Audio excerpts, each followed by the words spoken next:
जालना तालुक्यातील द्राक्ष उत्पादक शेतकरी यंदा दुहेरी संकटात सापडलाय। एकीकडे बाजारात द्राक्षांना विक्रमी दर मिळत असला तरी दुसरीकडे अवेळी पाऊस आणि हवामान बदलामुळे उत्पन्न तब्बल निम्म्यावर आलंय।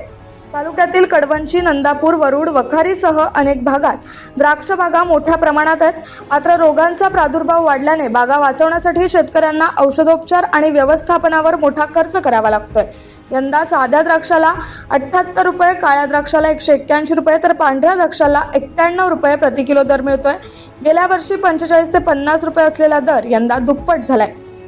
नाशिक आणि सांगली भागात उत्पन्न घटल्याचा फायदा जालन्याला मिळत असला तरी उत्पादन कमी झाल्याने शेतकऱ्यांच्या हातात अपेक्षित नफा पडलेला नाही।